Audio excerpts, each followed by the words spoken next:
சொந்தங்கள் அனைவருக்கும் வணக்கம். நான் உங்கள் அன்பு. என்னடா வீடியோவோட ஃப்ரண்ட் பேஜே வித்தியாசமா இருக்குன்னு பார்க்குறீங்களா? ஆமாங்க. முக்கியமான ஒரு விஷயத்த பத்தி பேச போறோம். அ நெறைய பேர் கேட்டுருக்கிறீங்க. என் நெறைய பேரோட மனநிலை புரியுது. அதனால அந்த மனநிலைய ஃபர்ஸ்ட்டு கிளியர் பண்ணிட்டு, நெக்ஸ்ட்டு அடுத்து என்னதான்டா நான் பண்ண போறேன்? என்னதான் நான் பண்ணணும்? என்ன பண்ணலாம்? அப்படிங்கிறத ஒரு சின்ன கிளியர் கட்டா உங்களுக்கு விளக்கி விளக்கி விடுற மாரி ஒரு சின்ன ஒரு எனக்கு தோன்றத சொல்றேன். உங்களுக்கு அது சரின்னு பட்டுச்சுன்னா, அத ஃபாலோ பண்ணுங்க. சரிங்களா? அதான். முக்கியமா அடுத்து என்னதான் நம்ம பண்றது அப்படிங்கிறத பார்ப்போம். சரிங்களா? நேத்து நம்மளால முடிஞ்ச வரைக்கும் அ சென்னையில ஒரு கவன ஈர்ப்பு ஆர்ப்பாட்டம் ஒண்ணு நடத்தியாச்சு. பெரிய மெயின் ஸ்ட்ரீம் மீடியாஸ் எதுவுமே நம்மள கேர் பண்ணிக்கவே இல்ல. அதுதான் உண்ம. சின்ன சின்ன யூடியூப் வீடியோஸ் முக்கியமா இந்த தமிழ் பொக்கிஷம், அதுக்கப்புறம் இன்னும் 2, 3 பேரு நோட்டீஸ் பண்ணியிருந்தாங்க. அதுக்கப்புறம் நம்மள மாரிக்கு டிஎன்பிசிக்காக கோச்சிங் குடுத்துட்டு இருக்க கோச்சிங் சென்டர்ஸ் அவங்களோட ஓன் யூடியூப் சேனல்ல போஸ்ட் பண்ணியிருந்தாங்க. அது போக ஒரு 2, 3 பேர் கொஞ்சம் ஜென்ரலா இருக்கிற ஒரு யூடியூபர்ஸ் கொஞ்சம் பேரு அத பத்தி லேசா ஒரு ஹெட்லைன் மட்டும் பேசியிருந்தாங்க. சரிங்களா? அத தவிர வேற யாருமே முக்கியமா மெயின் ஸ்ட்ரீம் மீடியா எதுவுமே நம்மள கண்டுக்கல. ஒரு 2 ஒரே ஒரு நியூஸ் சேனல தவிர, ஜெயா நியூஸ தவிர வேற எதுவுமே நம்மள கண்டுக்கல. சின்னதா ஒரு ஹெட்டிங் மட்டும் போட்டு முடிச்சுட்டாங்க. ஸோ, இதுலருந்து என்ன தெரியுது? அ நம்ம என்னதான் ஸ்டூடண்ட்ஸா இருந்தாலும், நம்ம படிச்சுக்கிட்டு இருந்தாலும், நாளைக்கு நம்ம ஒரு அரசு இயந்திரத்தில போய் நம்ம வேலை பார்க்க போறோம். சரிங்களா? இந்த அரசு இயந்திரம் ஒழுங்கா இயங்கணும் அப்டின்னா, நம்மள மாரிக்கே உண்மையா படிச்சு, ஒரு நல்ல மார்க் எடுத்து வேலைக்கு போற ஒரு ஸ்டூடெண்ட்டால தான் அந்த அரசு இயந்திரம் நல்லபடியா இயங்கும். சரிங்களா? ஏன்னா அரசு கொண்டு வர அத்தன நலத்திட்டங்களும் அடித்தட்டு மக்கள் வரைக்கும் போய் சேர்றதில்ல. அடித்தட்டு மக்கள் வரைக்கும் கொண்டு போய் சேர்க்கிற வேலைய நம்ம தான் பார்க்க போறோம். சரிங்களா? இப்பேற்பட்ட நம்மளோட குரலையே கேட்கறதுக்கு யாருமே இல்ல. அப்படிங்கிற ஒரு சிச்சுவேஷன் இருக்குது. இந்த விஷயம் புரிய ஆரம்பிச்சதுக்கப்புறம் நெறைய பேரு நான் என்னடா இது நான் டிஎன்பிசிக்கே படிக்கல, வேண்டாம் நான் போயிடுறேன் அப்படிங்கிற மாரி சிச்சுவேஷனுக்கு வந்துட்டாங்க. இந்த நேரத்தில நான் என்ன சொல்லி உங்கள புரிய வைக்கிறது அப்படிங்கிறது எனக்கு தெரியல. பட் இருந்தாலும் ஒரு சின்ன கிளாரிட்டி வந்து உங்க மைண்ட்ல நீங்க கொண்டு வந்துருங்க. சரிங்களா? 1 டே 1 அப்படிங்கிறத பார்த்துக்கோங்க. சரிங்களா? என்னது? டே 1 அதாவது நாளைக்கு என்ன நாளு? 15 ஆகஸ்ட் 2025 எல்லாருக்கும் நல்லா தெரியும். நம்ம சுதந்திரம் பெற்ற நாள். சரிங்களா? பிரிட்டிஷ்கிட்ட இருந்து நம்ம சுதந்திரம் நாங்க இந்தியா அப்படிங்கிற ஒரு கண்ட்ரி, தனி நாடு. நாங்க எல்லாரும் இந்தியன்ஸ். நாங்க யாருக்கும் அடிமை இல்ல. அப்படிங்கிறத இந்த உலகுக்கு நாம வெளிக்காட்டின, உலகத்துக்கு நம்மள தெரியப்படுத்தின நாள் தான் ஆகஸ்ட் 15. சரிங்களா? அப்பேற்பட்ட நாள்ல முக்கியமா ஒரு விஷயம். நாளைக்கு டே 1 அப்படிங்கிறத மைண்ட்ல வச்சுக்கோங்க. சரிங்களா? இதுவரைக்கும் இவ்வளவோ விஷயங்கள் நடந்து போச்சு. குரூப் 4 அப்படி பண்ணிட்டாங்க, இப்படி பண்ணிட்டாங்க, அப்படி ஆயிருச்சு. நம்ம அவங்க கண்டுக்கல, இவங்க கண்டுக்கல, அப்படி ஆகல, இப்படி ஆகலன்னு சொல்லி 1008 இது இருக்கலாம். அப்படியே ஓரங்கட்டி வைங்க. ஓரங்கட்டி இல்ல. ஒரு முடிச்சு போட்டு நல்லா ஆழமான ஆத்துல தூக்கி போடுற மாரிக்கு தூக்கி போட்டுருங்க அந்த எண்ணங்கள் எல்லாத்தையுமே. மைண்ட ஃபர்ஸ்ட்டு கிளியர் பண்ணிருங்க. ஃபுல்லா கிளியரா இருந்துட்டு, நாளைக்கு டே 1 இந்தியா குடியரசான நாள். அந்த நாள்ல நான் ஸ்டார்ட் பண்றேங்கடா. ஃப்ரம் த பிகினிங் நான் ஸ்டார்ட் பண்றேன் அப்படிங்கிறத மட்டும் மைண்ட் செட்ல வச்சுட்டு படிக்க ஆரம்பிங்க. என்ன படிக்க ஆரம்பிக்கலாம் அப்படிங்கிறது அடுத்த கொஸ்டின் வரும். நான் அதே குரூப் 4க்கு படிக்கவா அப்படின்னு கேட்டீங்கன்னா, ஓகே படிக்கிறதா இருந்தா படிங்க. முக்கியமா நீங்க ஒரு டிகிரி ஒரு டிகிரி ஹோல்டரா இருக்கிறீங்க அப்படின்னா, கண்டிப்பா குரூப் 2க்கு அப்ளை பண்ணியிருப்பீங்க. சரிங்களா? அப்படி குரூப் 2க்கு நீங்க அப்ளை பண்ணல அப்படின்னா, ஒண்ணுமே பண்ண முடியாது. ஏற்கனவே நான் சொல்லிட்டேன்.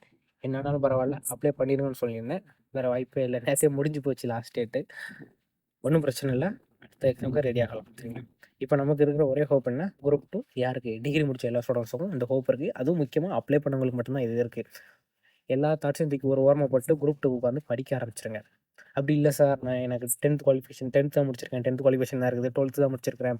இல்லன்னா டைரக்ட்டா 10த் முடிச்சுட்டு டிப்ளமோ படிக்க போயிட்டாங்க. ஒரு டிப்ளமோ டிகிரி தான் என் கையில இருக்குது அப்படின்னு சொல்லி இருக்கிற ஸ்டூடண்ட்ஸ் என்ன பண்றீங்கன்னா, தயவு செஞ்சு நீங்க படிக்கணுமும் வேண்டாம் அப்படிங்கிறத மட்டும் மைண்ட்ல வச்சுங்க. நான் படிக்க போறேன். ஆமா நான் படிக்க போறேன். டிஎன்பிசிக்கு மட்டும் தான் நான் படிக்க போறேன். டிஎன்பிசி மட்டும் தான் நான் படிப்பேன். அப்படின்னு நீங்க சொன்னீங்கன்னா, தயவு செஞ்சு டிஎன்பிசிக்கு உட்காந்து இப்பவுமே படிக்க ஆரம்பிச்சுருங்க. அதுவும் வரப்போற குரூப் 4 2026 எதிர்நோக்கி படிக்க ஆரம்பிச்சுங்க. அதான் 2026ல தேர்தல் வருதுல்ல சார், எப்படி சார் நான் படிக்கிறது? எப்படி நான் நம்பி படிக்கிறது? அப்படின்னு சொல்லி கேட்பீங்க. தாட்ஸே நமக்கு வேண்டாம். தேர்தல் வருது வரல 2வது விஷயம். என்ன பண்ணுவாங்க, தேர்தல் வருஷம் 2026 வருஷம் ஃபுல்லா நமக்கு தேர்தல் நடக்க போறது கிடையாது. சரிங்களா? அத மனசுல வச்சுக்கோங்க. ஒண்ணு எலக்ஷனுக்கு முன்னாடியோ கொஞ்சம் சீக்கிரமாச்சும் வைப்பாங்க. அப்படி இல்லைன்னா எலக்ஷனுக்கு பின்னாடி வந்துருவாங்க. ஏன்னா இப்பவுமே ஆகஸ்ட் மாசம் ஆயிடுச்சு. செப்டம்பர், அக்டோபர், நவம்பர் முடிச்சா நவம்பர் மந்த் எண்டுக்குள்ள கடைசி ஒரு 2 வாரத்துக்குள்ள கண்டிப்பா 2026 இயர் காலண்டர் வெளிய விட்டுருவாங்க. சரிங்களா? ஸோ அதுலயே நமக்கு எப்போ குரூப் அடுத்த 2026 குரூப் 4 எப்போ கண்டக்ட் பண்ண போறாங்கன்னு கண்டிப்பா சொல்லிருவாங்க. ஏன்னா எவ்வளோ வேகன்சி இருக்கு அப்படிங்கிறது நமக்கு நல்லாவே தெரியும். எவ்வளோ பேர் ஆர்டிஓ போட்டு எவ்வளோ வேகன்சி இருக்கு அப்படின்னு சொல்லி வாங்கிட்டாங்க. ஸோ என்ன பண்ணுங்க, குரூப் 4க்கு படிக்கணும். எனக்கு குரூப் 4 படிக்கிறதுக்கு மட்டும்தான் குவாலிஃபிகேஷன் இருக்குது அப்படின்னா, குரூப் 4க்கு கண்டிப்பாக ஃபுல் ஃப்ளெஜ்டாக உட்காந்து படிக்க ஆரம்பிச்சிருங்க. இது வரைக்கும் நடந்த எல்லாத்தையும் மறந்துடுங்க. சரிங்களா?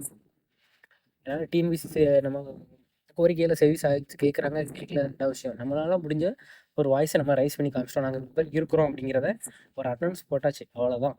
அதுக்கப்புறம் அது அவங்க எப்படி எடுத்துக்கிறாங்க அப்படிங்கிறது நமக்கு தேவையில்லை. ஏன்னா கண்டிப்பாக இப்போ நம்ம பண்ண ஒரு கவர்னர் ஆர்ப்பாட்டத்துக்கு கண்டிப்பாக ஒரு சொல்யூஷன் கிடைக்கும். அது எந்த மாற்றமும் இல்லை. ஸோ அதை பற்றி எதுவுமே நீங்கள் ஒரி பண்ணாமல் அடுத்து உட்காந்து ஃபுல் ஃப்ளெஜ்டாக ஒர்க் ஒர்க்கு படிக்க ஆரம்பிச்சிருங்க. வேறு எதுவுமே பண்ண வேண்டாம். சரிங்களா?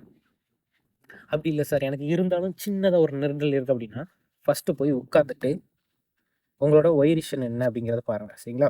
நான் என்கிட்ட நான் டிஎன்பிசிக்கு படிக்கவா வேண்டாமா, நான் இப்போ புதுசாக உள்ளே வரேன் அப்படின்னு சொல்லி இந்த 12th முடிச்சு வர்ற பசங்க, அப்படி இல்லை நான் டிப்ளமோ முடிச்சு வர்ற பசங்க, காலேஜ் முடிச்சுட்டு ஐ மீன் ஆர்ட்ஸ் காலேஜ் முடிச்சுட்டு வர்ற பசங்க, இல்லை டிகிரி இன்ஜினியரிங் மாதிரியான ஒரு ப்ரொஃபஷனல் டிகிரி போயிட்டு பாதியில் டிஸ்கண்டினியூட்டி படிக்க முடியாமல் டிஸ்கண்டினியூ பண்ணிட்டு வர பசங்கள்லாம் ஒரு சிலர் என்கிட்ட வந்து கேட்டுக்கிறாங்க. ஆனால் நானும் இந்த மாதிரிக்கு டிஎன்பிசி படிக்கிறேன், நீங்கள் ஆல்ரெடி இதாக இருக்கிறீங்க, கிளாஸ் எடுக்கிறீங்களா, எனக்கு ஒரு சின்ன கைடன்ஸ் கொடுங்க அப்படின்னு கேட்குறாங்களா. அவங்கள்ட்ட முதல்ல நான் கேட்குற கேள்வி என்னன்னா, ஒய் ரீசன், உங்களோட ஒய் ரீசன் என்ன அப்படிங்கிறத நான் கேட்பேன். சரிங்களா? ஒய் ரீசன்னா ஒய் ரீசன்னா என்னன்னா, நீங்கள் ஏன் டிஎன்பிசி படிக்கணும் அப்படின்னு சொல்லி முடிவு பண்ணியிருக்கிறீங்க, எதுக்காக இந்த டிஎன்பிசி போகிறோம், அதாவது ஒய் டிஎன்பிஎஸ்சி அப்படின்னு கேட்பேன். சரிங்களா? பெருசாக வெளியே ஒய் டிஎன்பிஎஸ்சி அப்படின்னு சொல்லி கேட்பேன். சரிங்களா? எதற்காக இந்த டிஎன்பிசி தான் நான் படிக்க போகிறேன் அப்படின்னு சொல்லி முடிவு எடுத்தீங்க அப்படின்னு சொல்லி கேட்பேன். சரிங்களா? அதாவது நீங்கள் எனக்கு ஒரு கவர்மெண்ட் வேலை கிடைச்சா போதும் அப்படின்னு நினச்சிட்டு டிஎன்பிசி படிக்கிறாங்க, அது முக்கியமாக குரூப் 4 படிக்க வர ஸ்டூடெண்ட்ஸ் நிறைய பேர் இருப்பாங்க. அந்த மாதிரி ஸ்டூடெண்ட்ஸ் இருந்தீங்கன்னா நீங்கள் தயவு செஞ்சு படிக்காதீங்க அப்படின்னு சொல்லி சொல்லிடுறேன். சரிங்களா? முக்கியமாக எப்போவுமே இந்த டிஎன்பிசியில் இந்த குரூப் 2 அண்ட் குரூப் 4 இந்த 2 எக்ஸாமை பொறுத்த வரைக்கும் நான் எப்போவுமே நான் சொல்கிற ஒரே ஒரு விஷயம் என்னென்னா, இந்த சமுதாயத்தில் உங்களால் அடித்தட்டில் கஷ்டப்பட்டுருக்க ஒரு சாதாரண ஒரு சாமானியனுக்கும் உங்களால் முடிஞ்ச ஏதாச்சும் ஒரு சின்ன உதவி அரசுகிட்ட இருந்து வாங்கி கொடுக்க முடியும் அப்படிங்கிற எண்ணம் இருந்தால் மட்டும் டிஎன்பிசி குரூப் 2 குரூப் 4 இருப்பாங்க. அதுவும் கண்டிப்பாக குரூப் 4 படிக்கணும், குரூப் 4 மட்டும்தான் உங்களுக்கு குவாலிஃபிகேஷன் இருக்குது அப்படின்னு இருக்கிற ஸ்டூடெண்ட்ஸ் கிட்ட சொல்கிற ஒரே விஷயம் அதுதான். என்னென்னா, தயவு செஞ்சு அரசுக்கிட்ட இருந்து உங்களால் ஒரு குறிப்பிட்ட அளவு ஒரு சிறிதளவு பணமோ இல்லை ஒரு சர்டிஃபிகேட்டோ ஏதோ ஒன்று ஒரு சாமானியனுக்கும் கொண்டு போய் ஐ மீன் அந்த சாமானியனுக்கும் எந்தவித இடர்பாடுகள் இல்லாமல் நேர்மையான முறையில் உங்களால் கொண்டு போய் சேர்க்க முடியும், நான் கொண்டு போய் சேர்ப்பேன், நான் கண்டிப்பாக கொண்டு போய் சேர்த்தே தீருவேன், நான் சேர்த்துருவேன் அப்படின்னு சொல்லி நம்பிக்கை இருக்குது, அதுதான் நான் பண்ண போகிறேன், நேர்மையாக தான் இருப்பேன் அப்படின்னு நினச்சி படிக்க வரீங்கன்னா சொல்லுங்கள். தயவு செஞ்சு குரூப் 4 படிங்க. அப்படி இல்லைன்னா தயவு செஞ்சு வெளியே ஏதாச்சும் கம்பெனிக்கு வேலைக்கு போகிறவங்க போங்க, இல்லை ஓன் பிஸ்னஸ் பண்ண போகிறவங்க பண்ணுங்க. அப்படி இல்லை வேறு ஏதாச்சும் படிக்கணும் அப்படின்னு நினச்சேன், ஐ மீன் வேறு இதுக்கு மேலே எக்ஸ்ட்ராவாக எதுவும் டிகிரி எதுவும் போடணும் அப்படின்னு சொல்லி அவங்கள வெளியே அனுப்பி வச்சுருவேன். சரிங்களா? ஸோ நீங்கள் தெளிவாக உங்களோட ஒய் ரீசன் என்ன வாங்க. ஒன்று உங்கள் குடும்பத்துக்காக படிக்கிறீங்களா, உங்களுக்காக படிக்கிறீங்களா, இல்லை இந்த சொசைட்டிக்காக படிக்கிறீங்களா? சரிங்களா? இந்த 3 விஷயத்த ஞாபகம் வச்சுக்கோங்க. சரிங்களா? ஒன்று ஃபார் யூ, உங்களுக்காக. 2வது உங்களோட ஃபேமிலிக்காக. 3வது உங்களோட சொசைட்டிக்காக. சரிங்களா? இந்த 3 விஷயத்தில் எதற்காக நீங்கள் குரூப் 4 படிக்க போகிறீங்க அப்படிங்கிறத மட்டும் தெளிவாக வச்சுக்கோங்க. அதுக்கப்புறம் நீங்கள் உங்களுக்காக படிக்கிறேன் அப்படின்னு நினச்சிங்கனாலும் கண்டிப்பாக போங்க. உங்கள் ஃபேமிலிக்காக படிக்கிறேன் அப்படின்னா கொஞ்சம் யோசிங்க. ஏன்னா உங்கள் ஃபேமிலி உங்களை ஒரு நேரம் சப்போர்ட் பண்ணலை அப்படின்னா படிக்கிறதுக்கான மனசே வராது. இல்லைங்களா? இந்த கடைசி வரைக்கும் நீங்கள் ஏன்னா ஒரு சிலருக்கு வந்து இந்த டிஎன்பிசி அப்படிங்கிறது ரொம்ப ஷார்ட் டைமில் முடிஞ்சிடும், கரெக்டான ஒரு போஸ்டிங் கிடச்சிரும். இல்லைன்னா ஒரு சிலருக்கு ரொம்ப லென்த்தியான டைம் எடுக்கும், 5 வருஷம் 6 வருஷம் கூட எடுத்துக்கிறோம் ஒரு சிலருக்கும் கிளியர் பண்ணுறதுக்கு. ஸோ டைம் ஆகும், அதையும் புரிஞ்சுக்கோங்க.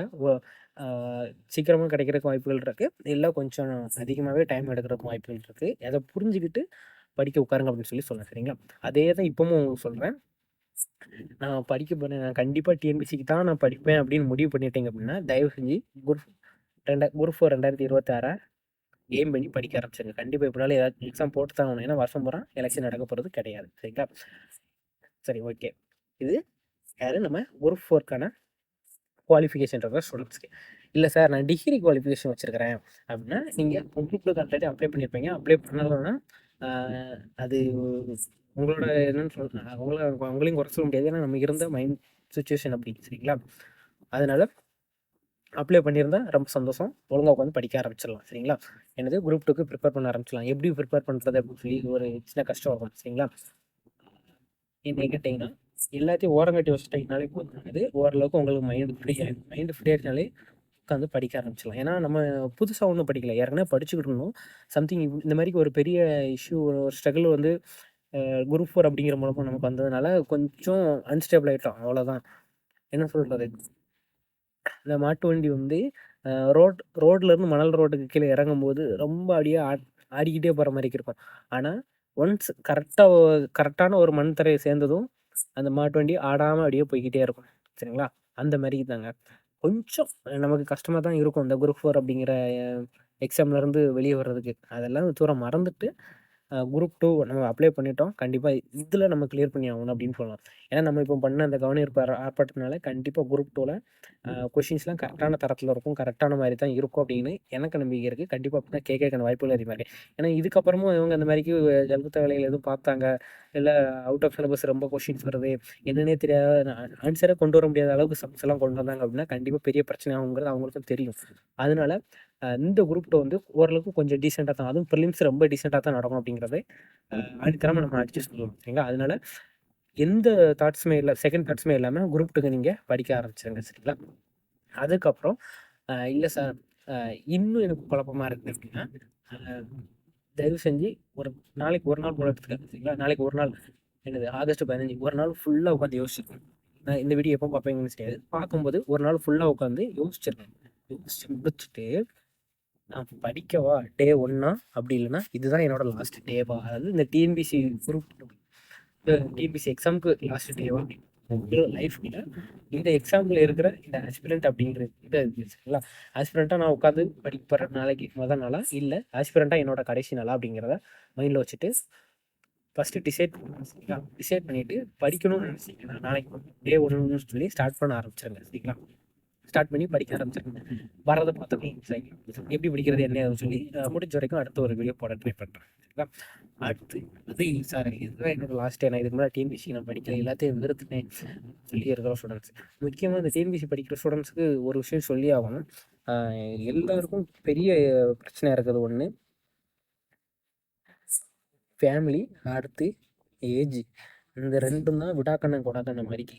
ஒண்ணுமே பண்ண முடியாது. ஏன்னா ஃபேமிலியும் ஒரு குறிப்பிட்ட அளவுக்கு தான் சப்போர்ட் பண்ணும். ஏஜும் ஒரு குறிப்பிட்ட அளவுக்கு தான் நமக்கு இங்க சப்போர்ட் பண்ணும். சரிங்களா? அதாவது ஒரு குறிப்பிட்ட ஏஜுக்கு மேல நம்மளால உட்காந்து படிக்க முடியாது. ஃபேமிலி ப்ரெஷரு, சொசைட்டி ப்ரெஷரு அப்படி இப்படின்னு சொல்லி 1008 விஷயங்கள் நம்ம மேல வந்து விழ ஆரம்பிச்சுரும். ஸோ அது தேவையில்லாத ப்ரெஷர தான் கிரியேட் பண்ணும். ஹேண்டில் பண்றது கஷ்டம் தான். ஏன்னா நம்ம வேலைக்கு போனாலும் நாளைக்கு இன்னும் 1008 ப்ரெஷர நம்ம ஹேண்டில் பண்ணி தான் ஆகணும். பட் இருந்தாலும் அந்த இனிஷியல் ஸ்டேஜ்ல இந்த 2யும் ஃபேமிலியும், ஏஜையும் மட்டும் நம்மளால கம்பேர் பண்ணி பேலன்ஸ் பண்ணி கொண்டே போக முடியாது. சரிங்களா? அந்த மாரி ஒரு ஹெக்டிக்கான சிச்சுவேஷனுக்கு ஆயிரும். ஏன்னா எனக்கு தெரிஞ்சு டிஎன்பிசிக்கு படிக்க வர்ற ஸ்டூடெண்ட்ஸ்ல பெரும்பாலும் ஆல்ரெடி கம்பெனிக்கு போயிட்டு ஒரு 25 வயசுல, இல்ல 24 வயசுல டிஎன்பிசிக்கு உள்ள வர்ற ஸ்டூடெண்ட்ஸ் தான் அதிகம். நான் பார்த்துருக்கிறேன். அதே மாரிக்கா ஒரு சிலர்லாம் இந்த குரூப் ஒர்க்ல வர்றவங்கலாம் நல்லா பார்த்துருக்கேன். 29 வயசு ஆனவங்க கூட டைரக்ட்டா டிஎன்பிசி குரூப் ஒர்க் நான் படிக்கணும் அப்படின்னு சொல்லிட்டு உள்ள வராங்க. அந்த மாரி ஸ்டூடெண்ட்ஸையும் பார்க்குறேன். அதாவது இது இந்த 24 டூ 29 இந்த 2 மிட்ல இருக்கிற கேட்டகரி எல்லாமே பெரும்பாலும் பெண்கள் தான் இருக்கிறாங்க. சரிங்களா? அதாவது அவங்களுக்கு மேரேஜ் ஆகி 1 ஆர் 2 பேபி பிறந்ததுக்கு அப்புறம், சரி ஓகே எல்லாம் ஃபேமிலி ஓரளவுக்கு ஸ்டேபிளா இருக்க மாரிக்கு இருக்குது. இதுக்கப்புறமாச்சும் நான் என்னோட ட்ரீம பர்சூட் பண்ணலாமா அப்படின்னு சொல்லிட்டு குரூப் எக்ஸாம் படிக்க வருவாங்க. சரிங்களா? ஸோ அந்த மாரி கேட்டகரில இருக்கிற கேர்ள்ஸ் தான் ரொம்ப அதிகம். சரிங்களா? ஸோ அந்த லேடீஸ்லாம் என்ன பண்ணுறீங்கன்னா, தயவு செஞ்சு கொஞ்சம் யோசிச்சுக்கோங்க. நம்மளால ஃபேமிலியும் பார்த்துக்கணும். நம்மளோட ஏஜையும் நம்ம பார்த்துக்கணும் சரிங்களா. ஏன்னா டிஎன்பிசி ஒரு குறிப்பிட்ட ஏஜ் வரைக்கும் தான் எழுத அலோவ் பண்ணியிருக்கிறாங்க. நமக்கும் ஒரு குறிப்பிட்ட அளவுக்கு ஏஜ் ஆகிட்டு இருக்குது. நமக்கும் நிறைய ரெஸ்பான்சிபிலிட்டி நிறையா வந்துக்கிட்டு இருக்குது சரிங்களா. நிறைய இருக்குது. அதான் அதையும் மேனேஜ் பண்ணிட்டு என்னால் படிக்க முடியும், எனக்கு இதுதான் வேணும் அப்படின்னு சொல்லி அடமெண்ட்டாக இருக்கிறீங்க அப்படின்னா தயவு செஞ்சு டிஎன்பிசிக்கு இப்போவுமே உட்காந்து படிக்க ஆரம்பிச்சிருங்க. எந்த வித தாட்ஸும் உங்கள் மைண்டில் இருக்கும் இப்படியா எல்லாத்தையும் என்ன சொல்கிறது, சிம்பிளாக சொன்னால் எல்லாத்தையும் ஒரு முக்கில் தூக்கி போட்டு தீய விட்டுருங்க, அவ்வளோதான். அந்த தாட்ஸே ஒன்றுமே உங்களுக்கு வரக்கூடாது. அடுத்த எக்ஸாம் வந்துச்சு, அடுத்த நான் படிக்கிறேன் படிக்க மட்டும்தான் செய்வேன். கண்டிப்பாக படித்து ஒரு போஸ்டிங் வாங்காமல் விடமாட்டேன் அப்படின்னு வெறித்தனமாக உட்காந்து படிக்க ஆரம்பிச்சிருங்க. இல்லைன்னா அப்படியே இது எல்லாத்தையும் ஒரு ஓரமாக அப்படி தூக்கி வச்சுட்டு பிளாங்காக ஓப்பன் பண்ணிடுங்க. அவ்வளோதான். டிஎன்பிசி லைஃப் எனக்கு முடிஞ்சு போச்சு. ஐ மீன் டிஎன்பிசிக்கு நான் இதுக்கு மேலே படிக்க உட்காரல, எனக்கு டிஎன்பிசி வேண்டாம் அப்படின்னு நினச்சிட்டிங்கன்னா தயவு செஞ்சு ஒரு ஜாப் பார்க்க ஆரம்பிச்சிருங்க சரிங்களா. ஜாப்பை பார்த்துட்டு போக ஆரம்பிச்சிருங்க. அது உங்களோட பேஷனாக இருக்கலாம், இல்லை ஒரு பிஸ்னஸாக இருக்கலாம், இல்லை சம்திங் நானும் புதுசாக ஏதாச்சும் ட்ரை பண்ண போகிறேன் அப்படின்னா சம்திங் அதை பற்றி உங்களை நோக்கி நீங்கள் மூவ் ஆன் பண்ணி போக ஆரம்பிச்சிருங்க. ஏன்னா திரும்ப திரும்ப உட்காந்து அரை மனசாக அந்த என்ன சொல்கிறது, மதில் மேல் பூனை அப்படின்னு சொல்லி கேள்விப்பட்டிருப்பீங்களா. இந்த பக்கமா அந்த பக்கமா, இந்த பக்கம் குதிப்போமா அந்த பக்கம் குதிப்போமா, அது டிஎன்பிசி பக்கமே போயிடுவோம்னு என்ன சொல்கிறது. டிஎன்பிசி ஒரு பக்கம் இருக்கும், இன்னொரு பக்கம் லைஃப் ஒரு பக்கம் இருக்கும். டிஎன்பிசி பார்த்து படிச்சுட்டு டிஎன்பிசி மூலமாக லைஃப்பை மூவ் அவுட் பண்ணுவோமா, இல்லை லைஃப்பை பார்த்து பேசாமல் அப்படியே போயிடுவோமா அப்படின்னு சொல்லி யோசிக்க ஆரம்பிங்க சரிங்களா. இந்த மாதிரிக்க இங்கிட்டும் இல்லாமல் அங்கிட்டும் இல்லாமல் மதியமேல் பூனை மாதிரிக்கு நின்றுட்டு இருக்காங்க. இன்னும் சிம்பிளாக சொல்லணும்னு வச்சுங்களேன், ஆற்றுல ஒரு கால் சேத்துல ஒரு கால் அப்படின்னு சொல்லி நம்ம கேள்விப்பட்டிருப்போம்ல பழமொழி, அதே தாங்க. ஒன்று படிக்கணும்னு நினச்சிட்டிங்கன்னா டிஎன்பிசி உட்காந்து படிக்கணும்னா ஃபுல் ஃபோர்ஜாக உட்காந்து படிக்க ஆரம்பிச்சிடுங்க. இல்லை என் லைஃப்பை நான் பார்த்துட்டு போய்கிட்டே இருக்கேன், அடுத்து நான் என்னோட ஒரு ஜாப்போ இல்லை சம்திங் பிஸ்னஸோ பண்ண போகிறேன் அப்படின்னா கண்டிப்பாக அந்த சைடு போயிடுங்க. வேறு எதுவுமே பண்ண தேவையில்லை சரிங்களா. இல்லை நான் டிஎன்பிசி படிக்க போகிறேன், எனக்கு 10th குவாலிஃபிகேஷன் தான் இருக்குது சாமி, எனக்கு இன்னும் ஒரு எக்ஸ்ட்ரா ஒரு ஆப்பர்ச்சுனிட்டி கிடைச்சா நல்லாயிருக்கும் அப்படின்னா எஸ்எஸ்சி உங்களுக்கு இருக்குது சரிங்களா. எஸ்எஸ்சியில் எம்டிஎஸ் போஸ்டிங் இருக்குது சரிங்களா. எஸ்எஸ்சி மூலமாக கனெக்ட் பண்ணுறேன். இந்த எம்டிஎஸ்ஸு அடுத்து ஜிடி இந்த 2 போஸ்டிங் இருக்கும் சரிங்களா. இந்த 2லாம் நமக்கு நிறைய வேகன்சி வரும். ஏன்னா எஸ்எஸ்சிலாம் வருஷம் கண்டிப்பாக எக்ஸாம் நடத்துவாங்க. அட் த சேம் டைம் நமக்கு ரிப்பீட்டட் கொஸ்டின் நிறையா வருங்க. ரிப்பீட்டட் கொஸ்டின் நிறையா வரும், ப்ரீவியஸ் இயர் கொஸ்டின்ஸும் நிறையா வரும் சரிங்களா. ஸோ எஸ்எஸ்சிக்கு ஐ மீன் எனக்கு 10th ஐ மீன் குரூப் 4க்கு தான் எனக்கு எலிஜிபிலிட்டி இருக்குது சார். டிஎன்பிசி குரூப் 4 மட்டுமே நம்பி நான் ஒரு வருஷம் உட்கார முடியாது அப்படின்னு இருக்கிற ஸ்டூடெண்ட்ஸு, ஐ மீன் நான் டிஎன்பிசிக்கு தான் நான் படிக்க போகிறேன் அப்படின்னு நினச்சி உட்கார ஸ்டூடெண்ட்ஸ் இருக்குங்களா, அவங்களுக்கு அதுவும் இந்த குரூப் 4 மட்டும்தான் எலிஜிபிலிட்டி இருக்குது அப்படின்னு இருக்கிற ஸ்டூடெண்ட்ஸுக்கு எக்ஸ்ட்ரா ஒரு வாய்ப்பாக இந்த எஸ்எஸ்சி எம்டிஎஸ் அண்ட் ஜிடியை நம்ம எடுத்துக்கலாம். அது முக்கியமாக எஸ்எஸ்சி எம்டிஎஸை நம்ம ஃபுல் ஃபோர்ஜில் எடுத்துக்கலாம். ஏன்னா சிலபஸ் எல்லாமே மோரலஸ் சேம் தான். என்ன ஒன்று, இந்த மேக்ஸும் ரீசனிங் மட்டும் கொஞ்சம் எக்ஸ்ட்ரா பண்ணுற மாதிரி இருக்கும். அது நம்ம டிஎன்பிசி படிச்சுக்கிட்டு இருக்கோம். முக்கியமாக நம்ம தமிழ் மீன்ஸ் நமக்கு மேக்ஸ் நல்லாவே வரும். நீங்கள் தான் நம்பிக்கிட்டு இருக்கீங்க எனக்கு மேக்ஸ் வராதுன்னு உங்களை நீங்கள் தரம் தாழ்த்தி நம்மளே தட்டி வச்சுக்கிட்டோம். ஆனால் அப்படிலாம் கிடையாது. உங்களை தட்டி கொடுங்க, உங்களுக்குள்ளே இருந்து கண்டிப்பாக ஒரு மேக்ஸ் நம்மளால ஈஸியாக பண்ண முடியும். ஏன்னா நம்ம லைஃபே அந்த மாதிரி தான் வடிவமைக்கப்பட்டிருக்கு. அதனால் பயப்படாமல் எஸ்எஸ்சி எம்டிஎஸ்க்கு ப்ரிப்பேர் ஆக ஆரம்பிச்சிடலாம் சரிங்களா. ஏன்னா இங்கிலீஷ் இருக்கும், ஆனால் நமக்கு எம்டிஎஸ்க்கு இந்த தடவை நம்ம தமிழ்நாடு இருந்து அட்டன் பண்ணுற எஸ்எஸ்சி சென்னை ரீஜனில் இருக்கிற எல்லா ஸ்டூடெண்ட்ஸுக்கும் நமக்கு தமிழ் ஆப்ஷனல் பேப்பரும் இருக்குது. ஐ மீன் தமிழ் லாங்குவேஜ் பேப்பர்லேயே இருக்குது. கொஷின் எல்லாமே தமிழில் வரும். இங்கிலீஷ் அப்படிங்கிற அந்த 25 கொஷினுக்கு மட்டும்தான் நம்ம இங்கிலீஷில் ஆன்சர் பண்ணுற மாதிரி இருக்கும். அது ஒன்றும் பிரச்சனை பெரிய கம்பசூத்திரமெல்லாம் கிடையாது. கிராமர் மட்டும்தான். அதுவும் கிராமர்லேயும் ப்ரீவியஸ் இயர் கிராமரு, அதுக்கப்புறம் ஸ்டாண்டிங் ஸ்டார்டன்ஸ் இதெல்லாமே சேர்த்து பார்த்தீங்கன்னா போதும், ப்ரீவியஸ் இயர் கொஷின்ஸையும் சேர்த்து பார்த்துக்கிட்டாலே போதும். கண்டிப்பாக அந்த 25ல் 18 சாலிடாக போடலாம் சரிங்களா. என்னது இங்கிலீஷில் 25க்கு கண்டிப்பாக நம்மளால் 18 அடிக்க முடியும். அதுபோக நமக்கு 75 கொஷின்ஸ் இருக்குது. அந்த 75 கொஷினில் நம்மளால் எவ்வளோக்கெல்லாம் ஹையஸ்ட் மார்க் எடுக்க முடியுமோ போதும், எடுத்தாலே போதும். எம்டிஎஸில் ஒரு நல்ல கொஷின் வாங்கிடும். யார் குரூப் 4 எலிஜிபிலிட்டி இருக்கிற ஒரே ஸ்டூடெண்ட்ஸ் மட்டும் கண்டிப்பாக, ஐ மீன் குரூப் 4 மட்டும்தான் எலிஜிபிலிட்டி இருக்குது அப்படின்னு இருக்கிற ஸ்டூடெண்ட்ஸு இந்த எம்டிஎஸ்சியும் சேர்த்து கம்பேர் பண்ணிங்கன்னா இன்னும் கொஞ்சம் லைஃப் ஸ்டேபிளாக இருக்கும்.